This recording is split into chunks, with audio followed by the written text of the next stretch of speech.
नमस्कार। आज हम मानव भूगोल के तहत पढ़ेंगे नगरीकरण, अर्बनाइजेशन। नगरीकरण मुख्य रूप से नगरीय जनसंख्या में वृद्धि का सूचक होता है। जब ग्रामीण जनसंख्या नगरों की ओर प्रवास करती है या नगरों की जनसंख्या में प्राकृतिक तौर पर वृद्धि होती है तो सामान्यतः उसको हम नगरीकरण कहते हैं। जैसे यदि नगरीकरण को समझा जाए तो नगरीकरण में गांव से नगर की ओर कुछ जनसंख्या के गतिशील होने और ग्रामीण जीवन के नगरीय जीवन में परिवर्तित होने की एक प्रक्रिया है, जिससे नगरीय केंद्रों के विकास होता है। और दूसरे शब्दों में ये कह सकते हैं कि गांवों के लोगों का नगरों की ओर स्थानांतरण होना, ये क्या कहलाता है? नगरीकरण कहलाता है। अब नगरीकरण के कारण क्या है? कॉजेज ऑफ अर्बनाइजेशन, नगरीकरण के क्या कारण हैं? अब यदि नगरीकरण के कारणों का अध्ययन किया जाए तो लगभग 150 वर्षों में विश्व में नगरीकरण में बहुत ज़्यादा वृद्धि हुई है। इसके कई कारण हो सकते हैं, जैसे सामाजिक है, आर्थिक है, राजनीतिक है, सांस्कृतिक है, मनोवैज्ञानिक है तथा जनसांख्यिकी कारण भी हो सकते हैं। अब जैसे अपन बात करते हैं, सबसे पहले आर्थिक कारक। क्या आर्थिक कारक रहे हैं जो नगरीकरण को बढ़ावा देते हैं? तो आर्थिक कारकों में मुख्य रूप से है कि मानव सभ्यता के आरंभ से ही, आज तक आर्थिक कारकों में विशेष रुचि लेता रहा है। जैसे कृषि क्रांति। अब जैसे कृषि के क्षेत्र में यदि क्रांति, तो ग्रामीण इलाकों में कृषि उत्पादन में वृद्धि हुई, जिससे बहुत सा ग्रामीण समाज जो है भोजन तथा वस्त्र जैसी प्राथमिक आवश्यकताओं की पूर्ति की चिंता से युक्त हो गया और वह अपने जीवन स्तर की उच्च आवश्यकताओं और पूर्ति की ओर अग्रसर हुआ। इस प्रकार वह गांव के कृषि व्यवसाय छोड़कर अन्य व्यवसाय करने के लिए नगर की ओर आया। तो यह देखा जाए तो नगरीकरण का पहला चरण है जो कृषि क्रांति के रूप में शुरू हुआ। अब दूसरा देखा जाए औद्योगिक क्रांति। अब यूरोप में यदि देखा जाए तो यूरोप में नगरीकरण का सबसे बड़ा कारण है औद्योगिक क्रांति। जो औद्योगिक क्रांति हुई थी 18वीं शताब्दी के बाद, जो भी यूरोप में नगरीकरण का विकास हुआ है वो उसका प्रमुख कारण है औद्योगिक क्रांति। अब एशिया में भी जिन देशों में नगरीकरण अधिक है वह भी औद्योगिकरण का कारण ही है। जैसे भारत में अहमदाबाद है, जमशेदपुर है, दुर्गापुर है, राउरकेला है, भिलाई है, भद्रावती, कानपुर, इन नगरों में क्या है? उद्योगों के कारण ये बस गए अधिक। अब तीसरा है परिवहन क्रांति। अब औद्योगिक क्रांति के साथ साथ में क्या परिवहन क्रांति भी आई, जिससे क्या हुआ? नगरों में एक स्थान से दूसरे स्थान तक या एक नगर से दूसरे नगर तक जाने की बड़ी सुविधा होने लगी, जिसके परिणाम स्वरूप भी नगरीकरण का विकास हुआ या वृद्धि हुई। अब तीसरा है खनिजों की प्राप्ति। जिन स्थानों पर बड़ी मात्रा में खनिज उपलब्ध होते हैं वहाँ पर प्राय नगर बस जाते हैं। ये एक धारणा है कि जिन स्थानों पर बड़ी मात्रा में खनिज मिलते हैं, जैसे भारत में देखा जाए तो झरिया है, रानीगंज है, बोकारो, ये कोयले के कारण है। अब खेतड़ी है राजस्थान में, तांबे के कारण है। अब डिगबोई है, ये असम।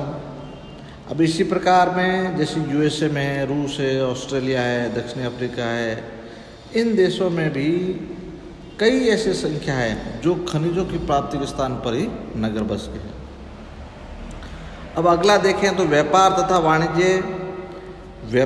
वाणिज्य। रैटजेल ने कहा है कि व्यापार एवं वाणिज्य किसी भी नगर की आत्मा होती है। ऐसे नगर की कल्पना भी नहीं की जा सकती जहाँ किसी प्रकार का व्यापार ना होता हो। तो औद्योगिक क्रांति से पहले नगरीकरण का मुख्य आधार व्यापार तथा वाणिज्य का विकास ही था। अब औद्योगिक क्रांति से पहले नगरों में मुख्यतः क्या होता था? कृषि उपजों का व्यापार होता था। उस समय कृषि उपज ये नगर मंडियों के रूप में विकसित हुए और धीरे धीरे वो बड़े औद्योगिक क्रांति के बाद बड़े बड़े नगरों में जहाँ माल का क्रय करना, माल का विक्रय करने का काम अधिक बढ़ गया। इसके कारण भी नगरीकरण का विकास हुआ। अब अगला है आजीविका के अवसर। अब नगरों में उद्योग, व्यापार, परिवहन, शिक्षा, सेवा आदि के विकसित होने से आजीविका के अवसर बहुत बढ़ जाते हैं। इसलिए बड़ी संख्या में लोग ग्रामीण इलाकों से नगरों में आकर बस जाते हैं, जिससे नगरीकरण को बढ़ावा मिलता है।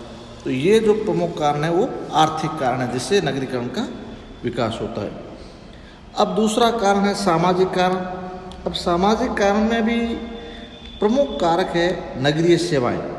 जैसे देखा जाए तो नगर में या नगरों में जनजीवन के लिए उपयोगी लगभग सभी आधुनिक सेवाएं होती, जैसे जल आपूर्ति है, सीवर की लाइन है, या अस्पताल है, शिक्षा है, बिजली है, पुलिस स्टेशन, डाकघर, तारघर, बाजार, आमोद प्रमोद के साधन सभी उपलब्ध रहते हैं, जिससे मनुष्य को सुख सुविधाएं मिलती हैं, उसका जीवन स्तर ऊंचा उठता है। ऐसे नगरीकरण में वृद्धि होती है।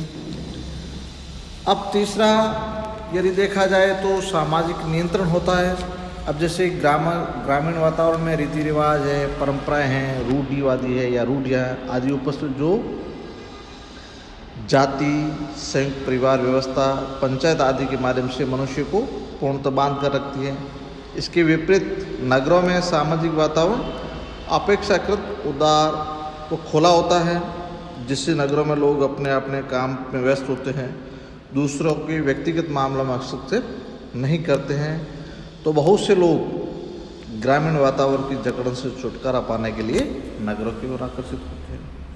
अब अगला है जानमाल की सुरक्षा भी रहती है।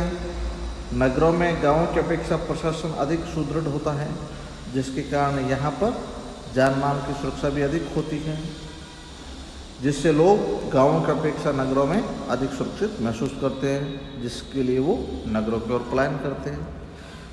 अब अगला प्रमुख कारण है राजनीतिक कारक। राजनीतिक कारक भी नगरीकरण को प्रभावित करता है। जैसे सरकार की नीतियाँ होती हैं। अब सरकार की नीतियाँ हमेशा नगरों को विकसित करने की रही है, तो नगरों में सुविधाएं बढ़ाने की रही है, जिससे लोग आकर्षित होते हैं। अब प्रशासन भी है। प्रशासन भी सरकार का बहुत से नगर प्रशासन की सुविधा के लिए बसाए जाते हैं।